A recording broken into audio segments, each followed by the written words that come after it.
안녕하세요. 미국과 국제사회 바로 알기 방송의 마이클 심입니다.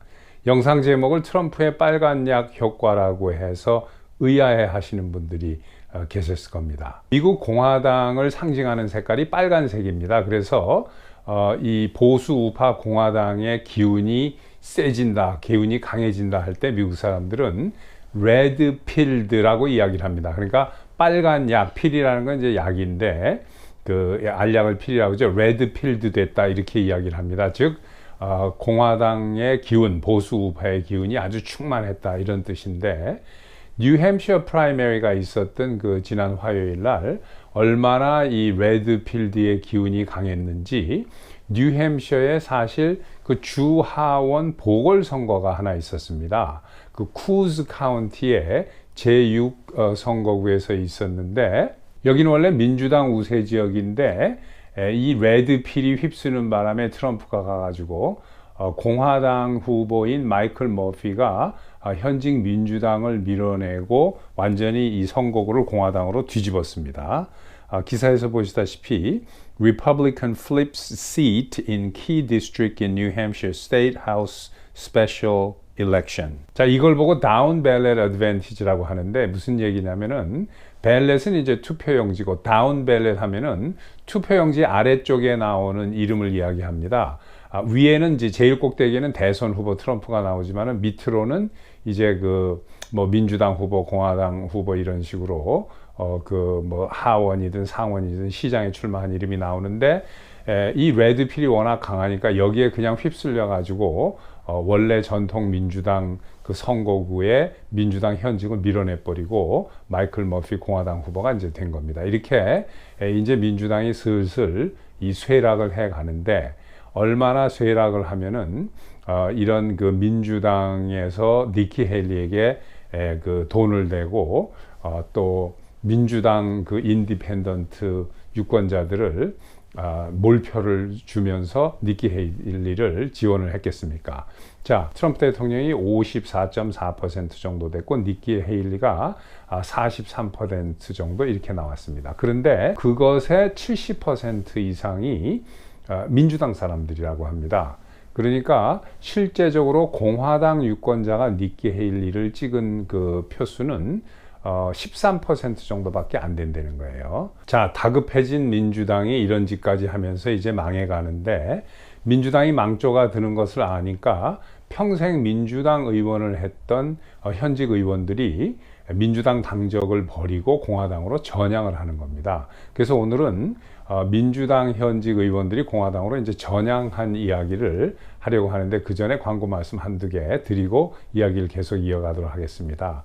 우선 마이클 심 TV는 여러분들께서 보내주시는 자율 구독료로 운영되고 있습니다.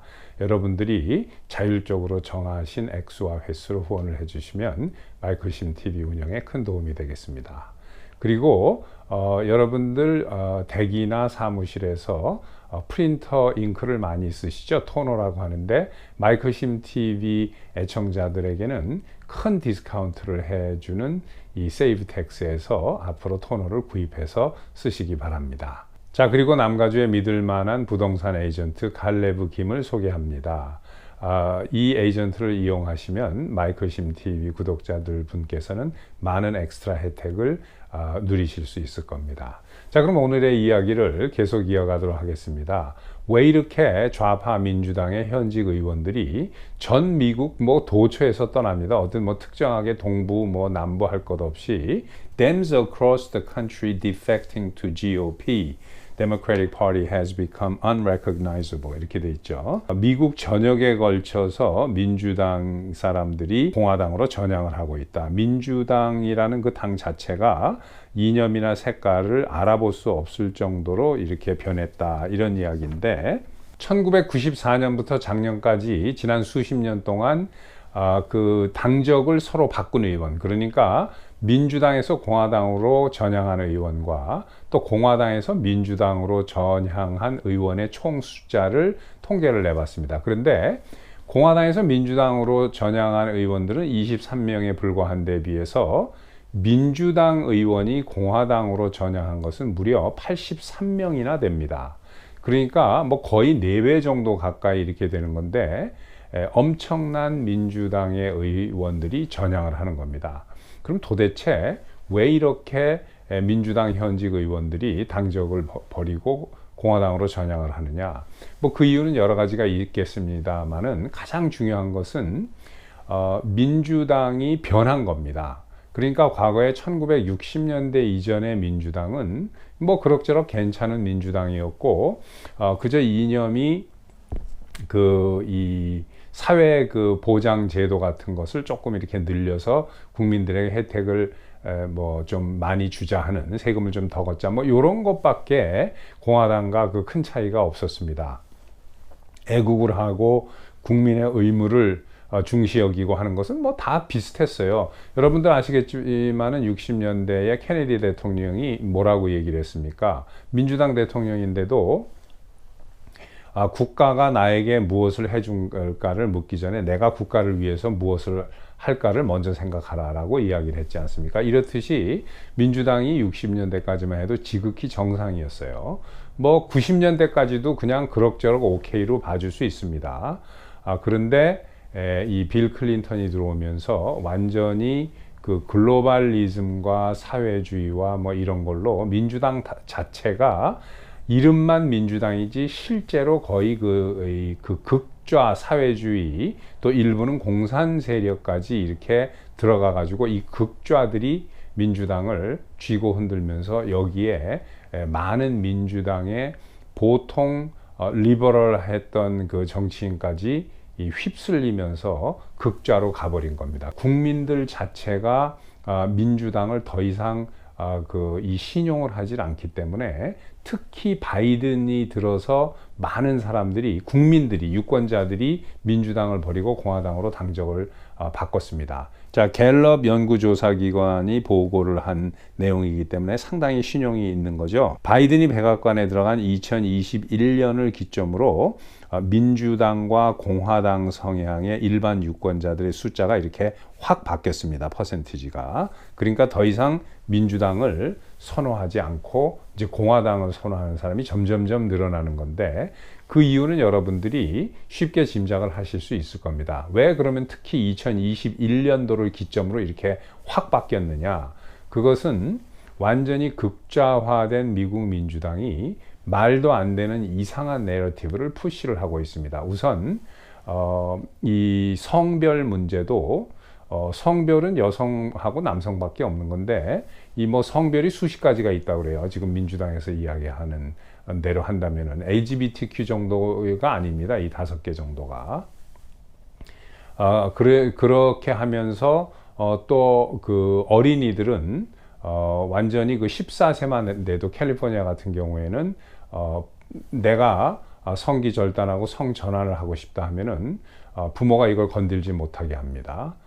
그리고 말도 안 되는 이런 워키즘 같은 데 빠져 있고, 트럼프 대통령을 이 J6, 그러니까 16 의회 난입 사건이 무슨 국가를 국가 반란을 음모를 했다라는 말도 안 되는 이런 누명을 뒤집어 씌우고, 뭐 옛날부터 계속 그랬습니다만은, 그러니까 민주당 사람들이 처음엔 이걸 믿었다가 나중에 쭉 세월이 흐르면서 뉴스를 보니까 좀 이상하다라고 생각하는 부분이 많은 거예요. 그러니까 민주당 사람들도 그 미국에 이제 연세가 많으신 분들, 80, 90 이렇게 되신 분들은 계속 민주당을 찍는 사람들이 상당히 많습니다. 왜냐하면 자기가 젊었을 때 옛날 민주당처럼 그런 줄 아는 거예요. 지금도 이렇게 극좌화된 거는 별로 생각을 안 합니다. 그리고 CNN도 30년 전까지만 하더라도 뭐 괜찮은 그런 방송이었고, 뉴욕 타임즈도 그냥 뭐 그런 대로 봐줄만 했습니다. 근데 이걸 계속 보는 거예요. 그런데 이게 완전히 극좌화되어 있다는 생각을 못 하는 거죠.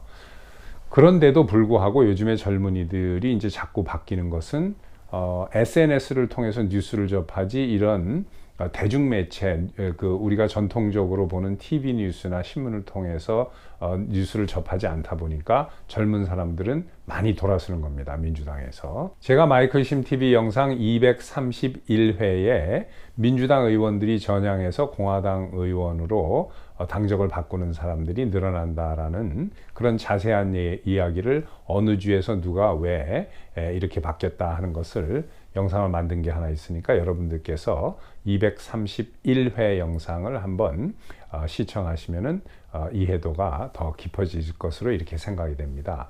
그리고 마이클 심 TV 영상 212회는 왜 앞으로 미국이 공화당 세상으로 변할 수밖에 없는가 하는 그러한 이유를 말씀드린 게 있습니다. 그래서 이 영상도 보시면 앞으로 왜 공화당이 득세를 하고 미국이 공화당 세상으로 변하는지를 이해하실 수 있을 겁니다. 그리고 많은 분들께서 2020년 대선처럼 올 대선도 민주당에서 무슨 그 부정선거 같은 것을 저지르면 어떡하냐 하고 걱정하시는 분들이 상당히 많으신데 물론 저도 걱정이 됩니다만 그게 그렇게 쉽지는 않을 것 같은 생각이 듭니다. 왜 그러냐면은 일단 이 레드필, 아까도 말씀드린 이 트럼프가 몰고 있는 이 폭풍과 같은 이러한 인기가 상당히 많습니다. 그래서 엄청나게 그 큰 표로 이길 이 당선이 될 가능성이 상당히 많기 때문에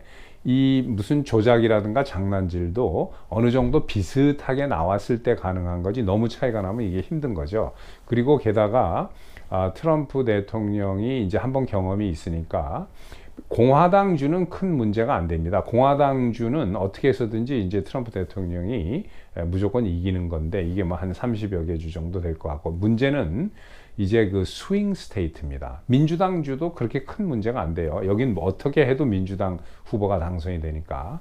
그런데 이 스윙 스테이트인 무슨 미시간이나 위스콘신이나 조지아나 이 아리조나나 또 어떻게 보면 네바다 뭐 뉴멕시코까지 또 펜실베니아나 뭐 이런 데가 어떻게 나오느냐, 거기에 그 투표를 어떻게 하고 개표를 어떻게 하느냐가 이제 이게 관건인데, 그것도 트럼프 대통령이 지금 선거 전략을 바꾼 게 말을 아끼고 있습니다만은 공화당주는 말씀드린 대로 걱정 안 해도 되지만 이 스윙 스테이트에서 민주당이 하는 그 짓이 그겁니다. 우편 투표하고 사전 투표하고 그 다음에 발렛 하베스팅이라고 다른 사람들이 투표해 놓은 거를 대신 누가 받아다가 이렇게 개표소로 가져다 주는 거예요.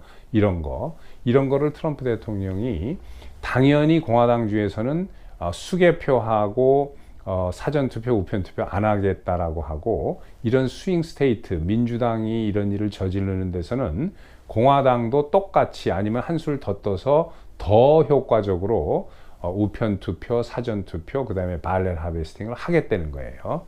그리고 발륜티어들, 이 자원봉사하는 사람들을 확 늘려서 이 감시를 더 강화하고 이렇게 해서 제가 보기에는 그렇게까지 큰 문제가 그러니까 당연히 민주당 측에서는 장난질을 치려고 하겠죠. 조심해야 되고 하지만 그게 그렇게 마음먹은 대로 그렇게 쉽게 2020년도처럼 그렇게 할 수 있을 것 같지는 않습니다. 뭐 갑자기 무슨 팬데믹을 또 만들어 가지고 뭐 퍼뜨릴 것도 아니고 그렇게 하기 쉽지 않습니다. 지금 뭐 이야기가 나오고 있긴 한데 실제적으로 그렇게 된다는 것은 쉽지는 않은 것으로 그렇게 생각이 됩니다. 그래서 큰 걱정은 안 해도 되는 것으로, 물론 뭐 조심은 해야 되겠지만, 자, 오늘 이런 이야기를 해봤습니다. 여러분 감사합니다. 또 뵙겠습니다.